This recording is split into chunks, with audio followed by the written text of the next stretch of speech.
요한복음 17장 1절부터 5절까지의 말씀을 우리 함께 교독합니다. 제가 1절 먼저 읽겠습니다. 예수께서 이 말씀을 하시고 눈을 들어 하늘을 우러러 이르시되 아버지여 때가 이르렀사오니 아들을 영화롭게 하사 아들로 아버지를 영화롭게 하게 하옵소서. 아버지께서 아들에게 주신 모든 사람에게 영생을 주게 하시려고 만민을 다스리는 권세를 아들에게 주셨음이로다. 영생은 곧 유일하신 참 하나님과 그가 보내신 자 예수 그리스도를 아는 것이니이다. 아버지께서 내게 하라고 주신 일을 내가 이루어 아버지를 이 세상에서 영화롭게 하였사. 같이 있습니다. 아버지여 창세전에 내가 아버지와 함께 가졌던 영화로서 지금도 아버지와 함께 나를 영화롭게 하옵소서. 아멘. 기도하겠습니다. 하나님 감사합니다. 오늘도 우리 성도님들 이 어려운 상황 가운데 그래도 예배할 수 있도록 은혜 주셔서 감사합니다. 믿음 잃지 않고 흔들리지 아니하며 끝까지 하나님 붙들고 살아갈 수 있도록 인도해 주시고 오늘도 말씀을 통하여 몰랐던 지식을 알게 하시고 지혜를 알게 하시고 또한 하나님을 깨달아 아는 귀한 시간 될 수 있도록 인도하여 주시옵소서. 그리고 이 말씀대로 순종하는 삶이 될 수 있도록 복 내리어 주옵소서. 예수님의 이름으로 기도드렸습니다. 아멘. 우리가 16장을 꽤 오래 봤는데요. 16장이 이제 끝났고 이제 요한복음 17장으로 넘어오게 됩니다. 그런데 흐름은 똑같아요. 요한복음 13장부터 17장까지는 제가 계속 말씀드리지만 다락방 강화, 다락방 설교 이렇게 표현할 수 있어요. 그러니까 오늘 17장이 다락방 강화의 마지막 장이다라고 보시면 됩니다. 오늘은 설교 내용이라기보다는 예수님의 기도의 내용이에요. 예수님께서 마지막으로 제자들에게 설교를 16장까지 하신 뒤에 그리고 하나님께 바로 기도를 하십니다. 그리고 이 다락방 강화가 이 기도의 내용을 통하여 마무리되어지고 예수님은 십자가 달려 돌아가시게 되는 거예요. 그러니까 예수님께서 제자들 앞에서 마지막 설교한 내용이다 라고 보시면 되는데요. 이 다락방 강화를 두 가지로 나눌 수가 있어요. 크게 어떻게 나눌 수 있냐면은 13장부터 17장까지는 다락방 강화인데 어떤 분은 16장까지를 다락방 강화라고 말하는 경우도 있는데 왜냐하면 17장은 기도니까. 그런데 기도의 내용까지도 포함하는 게 맞아요. 자, 그러면 어떻게 되는 거냐면 13장부터 16장까지는 성소의 말씀이다 라고 표현할 수 있고요. 17장은 지성소의 말씀이다 라고 표현할 수 있어요. 왜냐하면 예수님이 지금 17장에 기도를 하시는데 그냥 기도하는 게 아니라 내가 영적인 대제사장으로서 기도하는 거예요. 주님께서. 그러니까 대제사장이 지성소에 들어가는 것처럼 대제사장은요 지성소에 들어갈 수가 있어요. 그런데 일반 제사장들은 성소까지밖에 못 들어가. 그러니까 이걸 뭐라고 말하냐, 13장부터 16장까지는 성소의 말씀, 17장은 예수님이 대제사장으로서의 기도의 내용이기 때문에 지성소의 말씀 이렇게 표현합니다. 그러니까 이 17장의 내용도 굉장히 중요한 거예요. 그리고 17장을 세 가지로 또 나눌 수가 있어요. 자, 우리가 읽은 본문 1절부터 5절까지는 어떤 기도냐면 예수님 자신을 위한 기도예요. 예수님을 위한 기도가 5절까지 내용이에요. 그리고 6절부터 19절까지는 12명의 제자들을 위해서 예수님이 기도를 하십니다. 그리고 20절부터 마지막 26절까지는 이제 성도들을 위해서 모든 성도들을 위해서 기도하시는 내용이 꽉 차게 되는 거예요. 그러니까 예수님의 기도의 패턴을 볼 수가 있어요. 어떻게 기도하십니까? 먼저 예수님 자신을 위해 기도해요. 그리고 제자들을 위해 기도해요. 그리고서 모든 성도들을 위해 기도해요. 기도가 어떻게 됩니까? 점점 확장되어지는 거예요. 성도는 그래서 기도회가 어떻게 되냐면 확장되어야 돼요. 우리가 예수님의 기도를 본받아야 돼요. 먼저는 나를 위해 기도하고 내 가족을 위해 기도하고 내 지인을 위해 기도하고 그리고 교회를 위해 기도하고 나라와 민족을 위해 기도하고 선교를 위해 기도하고 점점 기도가 확장되어지는 거예요. 대부분의 사람들은 어떻게 기도합니까? 나만 기도하고 예수님의 이름으로 기도합니다. 끝. 이거 기도가 아니에요.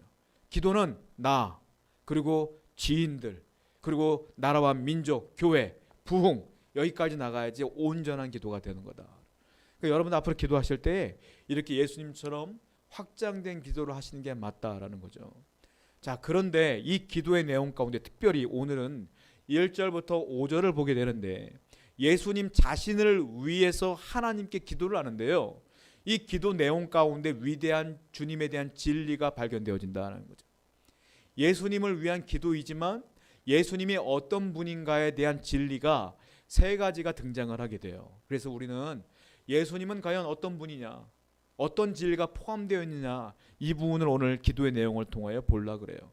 첫 번째, 어떤 진리가 숨겨져 있습니까? 예수님에 대한 특별한 권위가 숨겨져 있어요. 예수님은 누구냐? 하나님으로부터 특별한 권세, 특별한 권위를 위임받은 분이다 라는 것이 이 1절부터 5절까지의 내용 가운데 등장을 한다는 거예요. 예수님에게는 특별한 권세가 있어요. 특별한 권위가 있어요. 자, 본문 읽어보겠습니다. 요한복음 17장 2절 말씀입니다.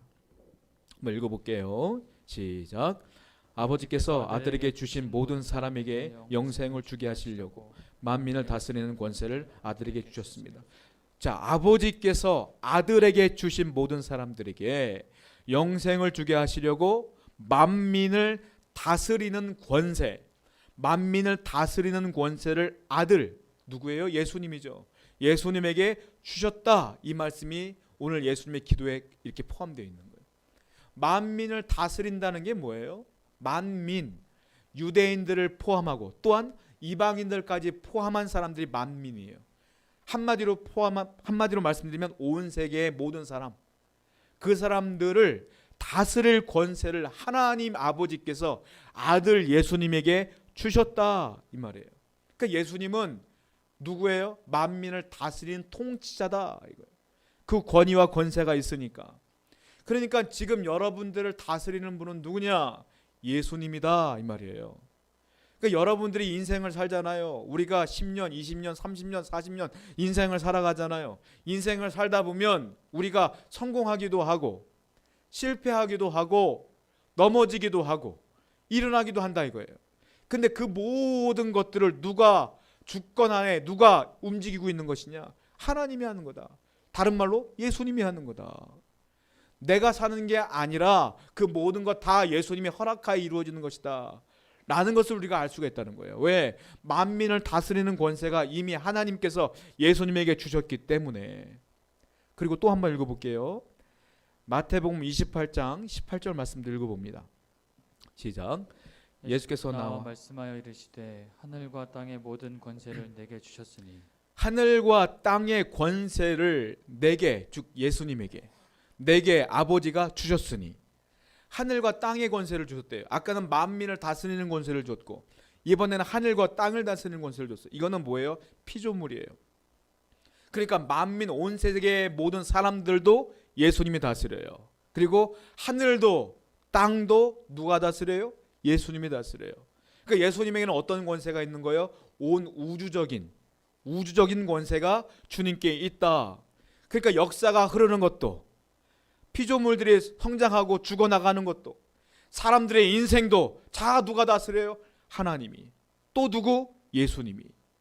이 사실을 분명히 얘기하고 있어요. 이 한 절 가운데 하나님에게는 그 권세가 있고 그 권세를 주님께도 나누어 주셨다. 이 얘기가 나와 있다는 거예요. 자, 그러면 생각해 봐야 될 게 있어요. 우리 하나님께서는 왜 예수님에게 이 만민을 다스리는, 이 하늘과 땅을 다스릴 권세를 주셨겠어요? 왜 예수님에게 이 만민을 다스릴 권세를 주셨느냐? 그 답도 2절에 나와요. 자, 그 답이 뭐냐면 모든 만민에게, 하나님이 선택한 모든 만민에게 영생을 주시려고 이 권세를 주셨다라고 말해요. 하나님의 사람들을 예수님에게 주셨는데 그 사람들에게 영생을 주기 위하여 이 권세까지도 하나님이 주님께 주셨다라고 말하는 거예요. 다른 말로 말하면 17장 2절을 읽어보고 한번 말씀드릴게요. 2절 한번 읽어보겠습니다. 시작. 아버지께서 아들에게 주신 모든 사람에게 영생을 주게 하시려고 만민을 다스리는 권세를 아들에게 주셨습니다. 아버지께서 아들에게 주신 모든 사람, 이렇게 나와요. 아버지께서 아들에게 주신 모든 사람을 영생을 주게 하시려고 권세를 주셨다. 자, 이 말은 무슨 말이에요? 아버지의 사람들이 있다는 거예요. 하나님의 사람들이 있다는 거예요. 다른 말로 하나님이 선택한 사람들이 있다는 거예요. 그 하나님의 선택한 사람들을 누구에게 줬다고요? 예수님에게 줬다 이거예요. 왜? 그들에게 영생을 주게 하려고, 그 영생을 위해서 주셨다 이거예요. 다른 말로 말하면 구원받을 만한 사람들이 이미 선택되어졌다 이 말이에요. 자, 이것 때문에 많은 사람들이 싸움이 일어나잖아요. 구원은 선택된 받은 사람만 받는 겁니까? 아니다. 자유의지가 있잖아. 우리가 예수를 믿을 것인지 말 것인지 선택하는 건 아니냐 라는 얘기가 나오죠. 그런데 성경을 보면 분명히 써 있어요. 뭐라고 써 있어요? 아버지께서 아들에게 주신 모든 사람, 즉 선택된 백성이 있다는 소리야 이 말은. 이게 17장에 보면 6번이나 등장을 해요. 좀 길지만 쭉 한번 읽어볼게요. 왜? 중요한 사실이니까. 자, 먼저 2절을 읽어봤죠?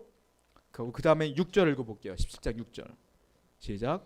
세상 중에서 내게 주신 사람들에게 내가 아버지의 이름을 나타내었나니 그들은 아버지의 것이었는데 내게 주셨으며 그들은 아버지의 말씀을 지키었나이다. 자, 그들은 아버지의 것이었는데 아버지가 내게 주었다는 거야. 그러면은 아버지의 것이라는 건 아버지가 선택된 백성이라는 거예요. 아버지한테. 또 보세요. 17장 9절 읽어보겠습니다. 시작.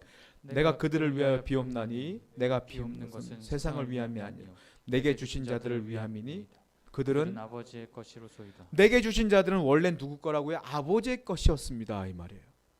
그러니까 아버지가 먼저 선택한 백성이 있었다는 계속 반복되어지고 있는 거예요. 11절도 보세요. 시작. 나는 세상에 더 있지 아니하오나 그들은 세상에 있사오고 나는 아버지께로부터 가옵나니 거룩하신 아버지여 내게 주신 아버지의 이름으로 그들을 보존하사 우리와 같이 그들도 하나가 되게 하옵소서. 내게 주신 아버지의 이름으로 그들을 보존하사. 그들은 아버지께서 내게 줬다는 소리예요 이게. 또 보세요. 17장 12절입니다. 시작. 내가 그들과 함께 있을 때에 내게 주신 아버지의 이름으로 그들을 보존하고 지켰나이다. 그중 하나도 멸망하지 않고 다만 멸망의 자식뿐이오니 이는 성경을 응하게 함이니이다. 내게 주신 아버지의 이름으로 그들을 보존하고 내게 주신 자들이 있다는 소리잖아요. 또 마지막 17장 24절 시작. 아버지여 내게 주신 자도 다 있는 곳에 나와 함께 있어 아버지께서 창세 전부터 나를 사랑하심으로 내게 주신 나의 영광을 그들로 보게 하시기를 원하옵니다. 아버지여 내게 주신 자도 다 계속 반복되었다는 건 무슨 말이냐면 하나님 아버지께서 이미 구원하고자 하는 사람이 있었고 그 사람들을 선택했는데 그 사람들을 예수님에게 준 거예요. 그런데 그 목적이 뭐라고요? 그들로 하여금 영생을 얻게 하려고. 그러니까 이 사람들은 누구예요? 구원받을 사람이라는 거예요 이 사람들은. 그리고 예수님은 그 사람들을 위해서 이 사명을 감당했다. 이 얘기가 계속 반복된다는 거예요. 자, 아까 말씀드린 것처럼 자, 구원받을 사람들이 선택되어 있다면 그러면 그 사람들은 구원받는 것이고 이 세상에 선택받지 않는 사람이 있다는 소리인데 그럼 그 사람들은 뭐가 되느냐라고 하는 것들이 지금까지도 싸우잖아요 사람들이. 왜 그러냐는 거예요. 자, 성경에 분명히 써 있어요 이렇게. 근데 그들이 말하는 건 분명히 알아야 되니까 자유의지라는 것 가지고 얘기를 하는데 자유의지는 정상적인 교단이라면 자유의지는 다 인정해요. 다 인정하지만 어느 부분에서는 인정하지 않느냐면 구원에 있는 부분에서는 인정하지 않아요 자유의지. 왜냐? 구원은 전적으로 사람의 힘이 요만큼도 들어가 있지가 않은 거예요. 구원은 전적인 하나님의 은혜로 이루어지는 것이기 때문에 하나님의 선택된 것은 하나님의 말씀대로 하나님의 주권 안에 있는 거예요. 그런데 그들이 말하는 건 구원까지도 자유의지를 집어넣어 이상한 사람들은. 그래서 뭐라고 말하냐? 인간이 거부할 힘도 있고 선택할 힘도 있는 것인데 왜 너희들은 그렇게 선택된 사람만 구원받는다고 얘기하느냐? 이렇게 얘기를 한다는 거예요. 아니에요. 왜? 그 사람들이 간과하는 게 있는데 인간은 전적 타락한 존재다. 인간은 죄인이다 라는 것을 잊어먹고 있는 거예요. 그 사람들이 주장하는 건 인간이 죄인이 아니라고 주장하는 거예요. 여러분 인간이 죄인이에요. 그렇죠? 죄를 지었기 때문에 구원하기 위해 예수님이 오신 거 아닙니까? 믿습니까? 인간은 죄인이야. 그러니까 죄인이기 때문에 인간은 가만히 있으면 그냥 죄인으로 살다 죽는 거예요. 죄인이기 때문에 악으로 살다 죽는 거예요. 그러니까 생각해 보세요. 만약에 하나님의 주권적인 구원의 행사가 없었더라면 인간은 가만히 있으면 하나님의 말씀을 선택할까요? 안 할까요? 선택 안 해요. 왜? 죄인이니까. 죄인은 예수님을 선택 안 해요. 죄인은 하나님 말씀을 선택 안 해요. 죄인은 그들의 악한 것만 선택하며 살다 죽는 거예요. 그러면 인간은 만약에 하나님의 선택이 없으면 이 인류 가운데 한 명도 구원받을 수가 없는 거예요. 다 죄인이니까. 그래서 하나님은 구원받을 사람들을 선별하여 선택했다 이거예요. 그런데 그 선택의 기준은 몰라. 우리는 하나님만 아시는 선택의 기준이기 때문에 우린 모르기 때문에 어떻게 해야 돼요? 누가 구원받을지 모르기 때문에 우리는 전도해야 되는 거예요. 언제까지? 그 사람들이 돌아가실 때까지 전도하는 거예요. 누가 선택받는지 모르기 때문에. 그런 것이지 자유의지가 구원에 영향을 줄 수 있는 건 아니라는 거예요. 우리가 죄를 짓느냐 안 짓느냐 이 문제에서는 통용될 수 있죠. 그러나 구원의 문제는 요만큼도 우리의 이성은 포함될 수가 없다. 왜? 인간은 완벽한 죄인이기 때문에.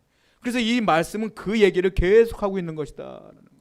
자, 예수님께 왜 모든 만민을 다스릴 권세를 줬다고요? 이 선택된 백성들을 구원하기 위하여, 영생을 주기 위하여. 두 번째, 우리가 생각해 봐야 될 게 있어요. 그러면 하나님이 주신 자란 내가 계속 나오는데 하나님의 아들에게 주신 자들이 반드시 영생을 받겠어요? 못 받겠어요? 반드시 영생을 받습니다. 이걸 분명히 알아야 돼요. 하나님이 아들 예수님에게 주신 백성들은, 선택된 백성들은 반드시 영생을 얻어요. 구원을 얻어요. 자, 여기서 사람들은 또 질문을 해요. 아니, 교회를 다니다가 20년 30년 다니다가 갑자기 교회를 떠나. 그리고 예수 그리스도를 못 믿겠다고 하는 사람도 있어.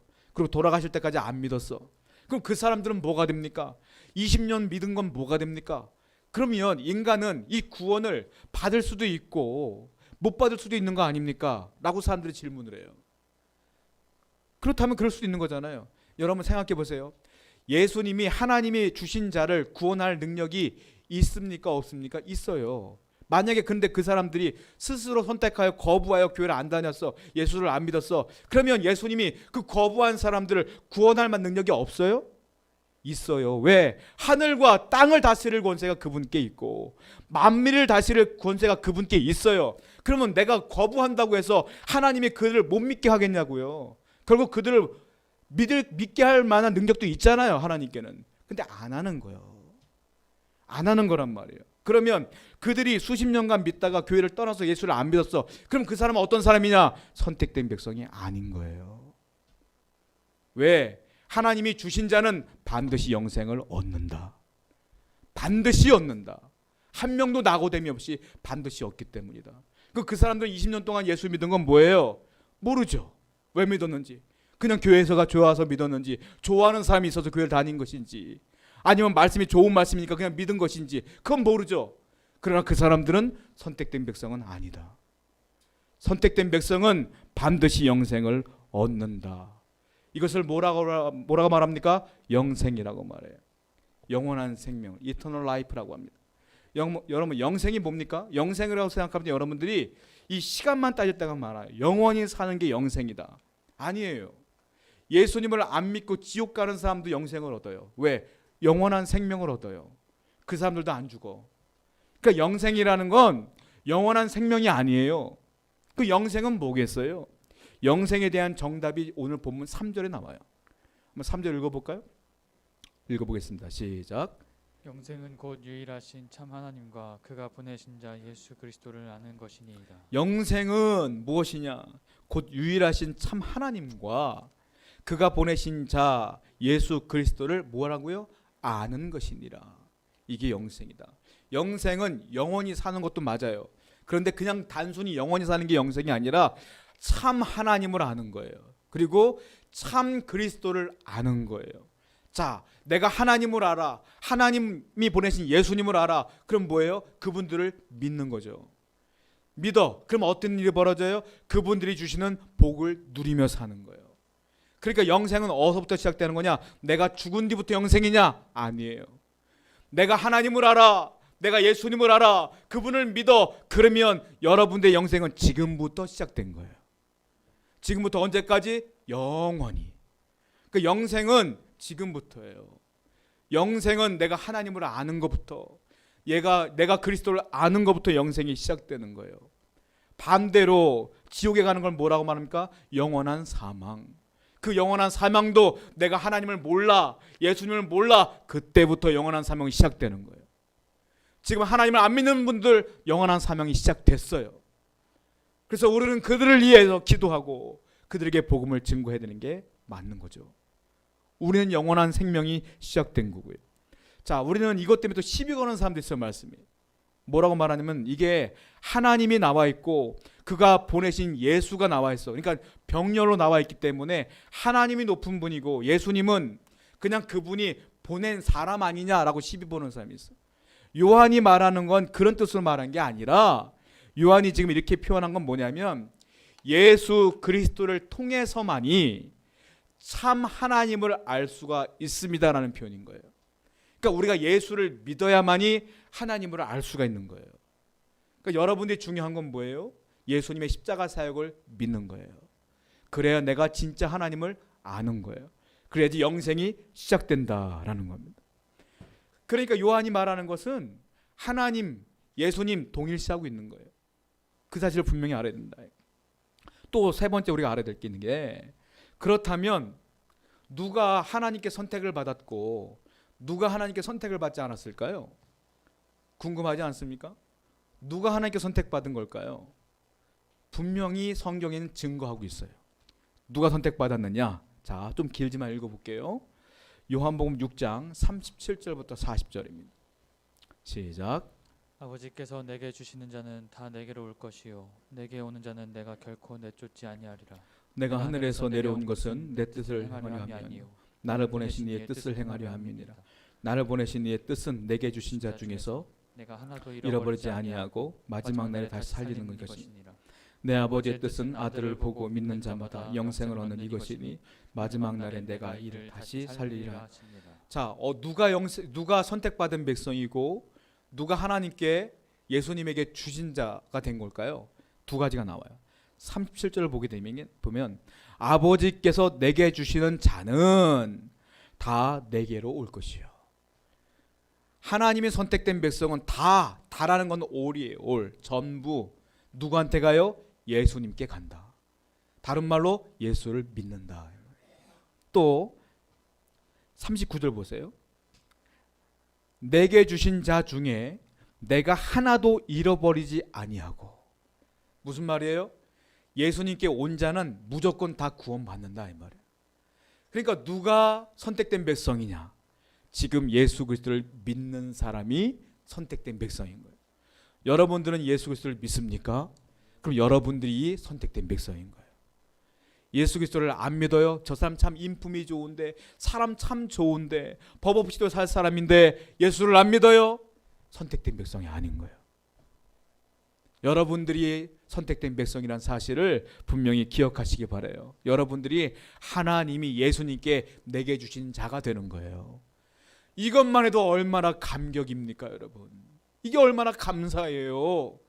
이것이 여러분들의 힘으로 된 게 아니잖아요. 하나님의 주권으로 여러분을 뽑은 거예요. 그 여러분들에게 예수 그리스도를 보내신 거예요. 얼마나 감사합니까? 우리가 인생을 살다 보면 힘들 때도 많아요. 거기에 매몰되지 마세요. 여러분들은 이미 선택된 백성이고 구원받은 백성임을 기억하여 승리하시기 바랍니다. 이것이 믿음이다라는 거예요. 자, 우리가 또 하나 생각해 봐야 될 게 있어요. 자, 요한복음 17장 4절 말씀 볼게요. 시작. 아버지께서 내게 하라고 주신 일을 내가 이루어 아버지를 이 세상에서 영화롭게 하였사오니. 자, 오늘 예수님의 기도 가운데 두 가지 진리를 발견하게 되는데, 두 번째 진리는 뭐냐면 예수님은 하나님이 주신 사명을 다 감당했다 이거예요. 하나님이 주신 사명을 다 이루셨어요. 그 기도 내용 가운데 나와 아버지께서 내게 하라고 주신 일을 내가 이루어, 이 말이 나와요. 내가 이미 이루었습니다 라고 말하는 거예요. 자, 이게 뭐예요? 예수님께서 하신 일이 뭡니까? 십자가에 달려 돌아가신 일이에요. 구속사역. 우리는 여러분들이나 저나 구원받았어요. 믿으시기 바라요. 어떻게 구원받았느냐? 예수님의 구속사역 때문에 구원받았는데, 예수님의 구원사역은 두 가지가 이루어진 거예요. 첫 번째는 예수님의 능동적 순종으로, 두 번째는 수동적 순종으로 이루어진 거예요. 능동적 순종은 뭐예요? 이 세상에 십계명 율법을 다 지킬 사람은 없다고 제가 누누이 말씀드렸어요. 예수님만이 유일하게 십계명을 완벽하게 지켰어요. 그래서 그분이 의인이 된 거예요. 그래서 그 의인이 능동적으로 그렇게 의롭게 삶으로 말미암아 내가 예수를 믿음으로 그 의의가 내게 덧입혀진 거예요. 그래서 우리가 이신칭의라고 우리가 분명히 믿죠. 또 하나, 주님이 수동적 순종, 십자가에 달려 돌아가심으로 말미암아 내 죄가 용서받은 거예요. 그러니까 십자가 때문에 내가 죄 사함을 받은 거예요. 그러니까 우리는 여러 가지 할 필요가 없어요. 이 예수 그리스도를 믿으면 두 가지가 이루어지는데, 죄 사함이 이루어지고 예수님의 능동적으로 이루어진 의인의 삶이 덧입혀짐으로 내가 죄 사함과 칭의를 입어서 구원받게 되는 겁니다. 이 사명을 누가 다 했다고요? 예수님이 다 이루었다라고 지금 말씀하고 있는 거예요. 그런데 자, 4절 읽어보시면 재미있는 게 있는데, 아버지께서 내게 하라고 주신 일을 내가 다 이루어, 이렇게 표현하고 있어요. 이루어, 이게 완료태예요. 완료태. 끝냈다 소리예요. 내가 이미 십자가에서 죽었다 이 소리예요, 이 말이에요. 그런데요, 제가 몇 번 말씀드리지만 아직 십자가에 달리지 않았어요, 예수님은. 십자가 달리기 전에 설교하는 내용이고 기도의 내용이란 말이에요. 그런데 예수님은 어떻게 표현하고 있어요? 이미 십자가에 달려 죽은 걸로 표현하고 있어요. 이미 끝낸 걸로, 이 사명을 다 완수한 걸로 얘기하고 있어요. 왜? 예수님의 생각에는 이미 끝난 거예요. 난 이제 곧 죽을 거야. 여러분, 믿음은 뭡니까? 믿음은 뭐예요? 바라는 것들의 실상이에요. 내가 볼 때는 안 보여, 안 끝난 것 같아. 그래도 믿음으로 보면 끝난 거예요. 보이는 거예요. 그리고 또 뭐라고 말합니까? 예수님께서 야, 네가 기도해라. 기도한 것은 받은 줄로 믿으라. 받을 줄로 믿으라가 아니고 받은 줄로 믿으라. 이미 끝난 거예요. 기도하면. 믿음은 뭐예요? 이미 내가 기도를 시작했으면 받은 거예요. 내가 이미 믿었으면 끝난 거예요. 될 것이 아니라 된 거예요. 예수님이 그렇게 말씀하시는 거예요. 나는 이미 이 사명을 끝냈습니다 라고 말씀하시는 거예요. 예수님의 사명은 우리의 속죄 사역이다. 세 번째, 이 기도에서 예수님에 대한 진리를 발견할 수 있는데요, 17장 5절 말씀을 읽어보겠습니다. 시작.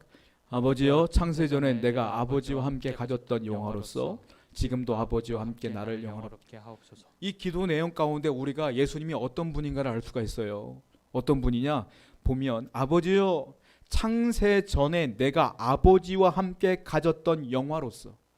창세전에, 영원 전부터 나는 아버지와 함께 영화를 공동으로 소유하고 있지 않았습니까? 이 말이에요, 이게. 그러니까 예수님은 어떤 분이에요? 예수님은 창세전부터 하나님과 영화를 공유했던 분이다. 깜짝 놀라요. 예수님은 사람이 아닌 거예요. 예수님은 이 땅이 조성되어지기 전부터 하나님과 같이 있었던 분이다. 이 얘기가 이 기도 가운데 나오는 거예요. 그래서 예수님께서 뭐라고 말하냐면, 지금도 아버지와 함께 나를 영화롭게 하옵소서. 이게 지금 이제 나를 다시 영화롭게 해주세요, 이 말이에요. 하나님이, 예수님이 영화롭게 되려면 어떻게 되느냐면, 이제 예수님은 십자가에 달려 돌아가신 거라고 아까 완료태로 말씀드렸잖아요. 이제 죽었어. 죽은 뒤에 해야 될 일이 있어. 뭐예요? 부활하셔야 돼. 그리고 하늘나라로 올라가셔야 될 승천이 있어. 이 부활과 승천을 이루어 주소서, 이 말이에요. 그래야만 내가 다시 창세전의 영화를 누린 것처럼 내가 영화롭게 될 수 있습니다, 이 말이에요. 내가 인간으로서 죽으면 끝나는 게 아니라 내가 부활해야, 그리고 내가 승천해야 이 영화를 다시 누릴 수 있으니 나를 영화롭게 해주세요 라고 기도하고 있는 거예요. 예수님은 원래 사람이 아니었구나, 예수님은 하나님이었구나 라는 것이 이 기도 내용 가운데 등장하게 되어 있는 거예요. 다시 예수님은 영화롭게 되길 원하시는구나. 왜? 지금은 예수님이 영화롭지가 않은 거예요. 원래 창세전에 영화로웠던 분이 지금은 영화롭지 않은 거야. 그러니까 다시 영화롭게 해달라는 기도예요, 이게. 왜 영화롭지 않아요? 자, 보세요. 빌립보서 2장 6절부터 8절입니다. 읽어보겠습니다. 시작. 그는 근본 하나님의 본체시나 하나님과 동등됨을 취할 것으로 여기지 아니하시고 오히려 자기를 비워 종의 형체를 가지사 사람들과 같이 되셨고 사람의 모양으로 나타나사 자기를 낮추시고 죽기까지 복종하셨으니 그 십자가에 죽으심이라. 자, 바울이 뭐라고 말합니까? 그는 근본, 예수님 말하는 거예요. 예수님은 근본 하나님의 본체셨으나 하나님과 동등됨을 취할 것으로 여기지 아니하시고 자기를 비워 종의 형체를 가지사 사람들과 같이 내려오셨다, 이렇게 말하지 않습니까? 자, 창세전에 하나님과 동등됨을 취했던 그 영화는 예수님의 선제성이라 그래요. 그리고 그걸 다 버리고 이 땅의 속죄 사역을 위하여, 저와 여러분들의 구원을 위하여 이 땅에 오신 예수님을 뭐라고 말하냐? 겸허 상태라고 그래요. 다 비운 거야. 그 영화를 버리고 오신 거예요. 여러분 생각해 봐요. 하나님이, 그 영화로운 하나님이, 그 신되신 하나님이 그 영화를 버리고 다 비우고 이 땅에 왔다? 이게 보통 일이에요? 이게 아무나 할 수 있는 일이에요? 여러분은 통장에 100만 원도 못 비우잖아요. 근데 예수님은 다 버린 거야. 바로 여러분과 저를 위해서. 그래서 지금은 여러분, 예수님은 영화롭지가 못한 상태예요. 그 상태를 예수님께서 기도하고 있는 상태라는 거예요. 이제 이 겸허 상태가 끝났으니, 십자가에서 내가 죽으니 이 사명을 완수하니 다시 영화롭게 해주세요 라고 하는 내용의 기도가 오늘 아까 4절의 내용이다. 자, 17장 1절 볼까요? 예수님은 본인만 영화롭게 되길 원하지 않아요. 궁극적인 목적이 따로 있어요. 1절입니다. 시작. 예수께서 이 말씀을 하시고 눈을 들어 하늘을 우러러 이르시되 아버지여 때가 이르렀사오니 아들 영화롭게 하사 아들로 아버지를 영화롭게 하게 하옵소서. 아들을 영화롭게 해주세요. 그리고 뭐라고 말합니까? 맨 마지막에 그리고 아들로 하여금 아버지를 영화롭게 하여 주옵소서. 예수님의 삶의 목적은 하나님의 뜻을 이루고 오셨고 십자가에서 속죄 사역을 완성했고, 그리고 영화롭게 되는 것도 본인이 영화로우려고 하는 것이 아니라 내가 영화로워져야지만 아버지가 영화로워집니다. 내가 부활 승천해야 사람들이 하나님이 살아계심을 알게 될 거 아닙니까? 예수님의 삶의 목적 자체는 누구 때문에? 하나님을 위해 사신 분이에요. 여러분, 결론적으로 말씀드릴게요. 여러분들은 하나님의 선택하신 백성임을 믿습니까? 분명히 믿으셔야 돼요. 여러분들은 하나님의 선택한 백성이고 지금도 그 믿음으로 내가 구원받았고 영생이 이미 시작되었음을 믿으시기 바랍니다. 여러분들의 자유의지로 내가 하나님을 선택하여 믿게 된 게 아니에요. 하나님의 주권으로 여러분들 너무너무 사랑하신 하나님께서 여러분들에게 은혜를 주신 거예요. 전적인 은혜다라는 거예요. 그리고 예수님의 삶의 목적은 하나님을 위해 살았던 것처럼 우리도 삶의 목적을 분명히 가져야 돼요. 여러분, 삶의 목적이 없으면 사람이 우왕좌왕해요. 방황해요. 어떤 사람의 간증을 들은 적이 있어요. 돈을 마음껏 벌어봤대요. 근데 삶의 목적이 없어. 삶의 목적이 없으니까 삶이 공허해지는 거예요. 어떻게 살아야 될지 모르겠다는 거예요. 여러분, 이렇게 살기를 원하십니까? 삶의 목적이 분명해야 돼요. 어떤 목적일까요? 하나님의 영광을 위해 살아야 돼요. 하나님의 영광을 위해 돈이 좀 생기면 주를 위해 쓰고, 건강이 좀 생기면 주의 영광을 위해 살고, 그렇게 하나님의 영광을 위해 살아야 우리도 예수님처럼 사는 거예요. 그래야 주님께서 기뻐하는 삶이 되지 않겠습니까? 오늘도 이 말씀을 듣는 여러분들, 내가 하나님께 선택된 사람을 기억하셔서 내가 하나님을 위해 살기로 결단하셔서 이제 하루하루의 삶 속에 하나님께 감사하며 찬양하며 그분을 위해 살아가시는 여러분들을 축복합니다. 함께 기도하겠습니다.